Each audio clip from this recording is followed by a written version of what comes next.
નમસ્કાર, હું છું અંજલિ રાવલ અને તમે જોઈ રહ્યા છો ન્યૂ ભારત ન્યૂઝ. નજર કરીએ આજના ટોપ 25 ન્યૂઝ પર. રાજ્યના પ્રાથમિક શિક્ષણ ક્ષેત્ર માટે મહત્વપૂર્ણ નિર્ણય લેતા શિક્ષણ વિભાગે HTAT મુખ્ય શિક્ષકોની લાંબા સમયથી ખાલી પડેલી જગ્યાઓ ભરવા માટે સત્તાવાર પરિપત્ર જાહેર કર્યો.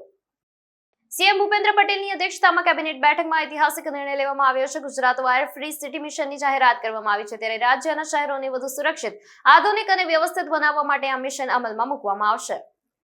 અમદાવાદના સોલા વિસ્તારમાં તંત્રની બેદરકારીને કારણે સ્થાનિક લોકોના આરોગ્ય પર ગંભીર અસર પડી હોવાનો મામલો સામે આવ્યો છે. એપાર્ટમેન્ટમાં એક સાથે 500 લોકો બીમાર પડતા હડકંપ મચ્યો. ગુજરાતમાં ઉનાળાની વિદાય થઈ છે અને ચોમાસાના આગમન પૂર્વે કુદરતનો એક મોટો પલટો જોવા મળી રહ્યો છે. વાતાવરણમાં એક સાથે 3 શક્તિશાળી વેધર સિસ્ટમ સક્રિય થઈ.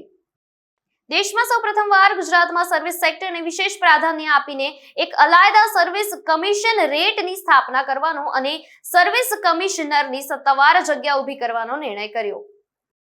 ગુજરાતભરમાં ગેરકાયદેસર રીતે વસવાટ કરતા બાંગ્લાદેશી ઘૂસણખોરોને શોધી કાઢવા માટે ગૃહ વિભાગ દ્વારા શરૂ કરાયેલા ઓપરેશનથી ખળભળાટ મચ્યો.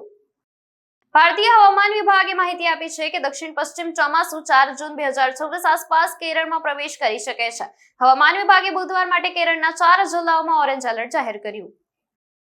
ડીકે શિવકુમારે કર્ણાટકના 25મા મુખ્યમંત્રી તરીકે શપથ લીધા. આ પ્રસંગે પાર્ટી અધ્યક્ષ મલ્લિકાર્જુન ખડગે, રાહુલ ગાંધી અને ભૂતપૂર્વ મુખ્યમંત્રી સિદ્ધારમૈયા સહિત અનેક અગ્રણી નેતાઓ હાજર રહ્યા. ગુજરાતમાં ઓનલાઈન આર્થિક ગુનાઓ અને સાયબર ફ્રોડ આચરતી ગેંગો સામે સરકારે લાલ આંખ કરી છે. ગૃહમંત્રી હર્ષ સંઘવીની હાઈ લેવલ બેઠક પૂર્ણ થતા જ સુરત પોલીસ એક્શન મોડમાં આવી. કેદારનાથમાં શ્રદ્ધાળુઓની પ્રચંડ ભીડ અને વાયરલ વિડીયો બાદ ભાજપ સરકારે ચારધામ દર્શનના નિયમ બદલ્યા છે. રાત્રે 10 વાગ્યાથી સવારે 4 વાગ્યા સુધી યાત્રી વાહનો પર રોક કરવામાં આવશે. દિલ્હીના માલવીય નગરના હૌઝ રાની વિસ્તારમાં એક હૃદયદ્રાવક ઘટના બની છે, જ્યાં ફ્લોરિશ સ્ટે હોટલમાં લાગેલી ભીષણ આગમાં 21 થી વધુ લોકોના મોત નીપજ્યા છે. વિશ્વ સાયકલ દિવસ નિમિત્તે કેન્દ્રીય મંત્રી મનસુખ માંડવિયાએ યુવાનોને સાયકલિંગને જીવનનો ભાગ બનાવવા અપીલ કરી છે. સન્ડે ઓન સાયકલ અભિયાનની કેન્દ્રીય મંત્રીની અપીલ. ખાનસરના તરીકે દેશભરમાં જાણીતા બિહારના ફૈઝલ ખાન સરના કોચિંગ સેન્ટરમાં તોડફોડ કરીને ગાર્ડ પર હુમલો કરાતા હોબાળો મચ્યો હતો. પશ્ચિમ બંગાળના રાજકારણમાં તૃણમૂલ કોંગ્રેસમાં સર્જાયેલી આંતરિક તિરાડ. પાર્ટીમાંથી હાંકી કઢાયેલા ધારાસભ્ય ઋતુબ્રત બેનર્જીએ વિધાનસભામાં 50 થી વધુ ધારાસભ્યોના સમર્થનનો દાવો કર્યો. એર ઇન્ડિયા પછી હવે દેશની સૌથી મોટી બજેટ એરલાઇન ઇન્ડિગોએ પણ મોંઘા વિમાન ઇંધણના કારણે મોટા વિમાનોના ઓપરેશન્સમાં ઘટાડો કરવાનો મોટો નિર્ણય લીધો.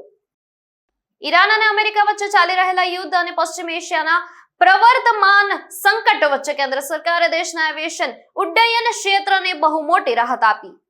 અમેરિકાની ટેરિફની ધમકી બાદ ભારતનો જવાબ સામે આવ્યો છે. ફોર્સ્ડ લેબર મુદ્દે સેક્શન 301 પર મંત્રણા ચાલુ કરવામાં આવી છે, ત્યારે કાપડ ઉદ્યોગ માટે વિશેષ વ્યવસ્થા અને મુક્તિઓ.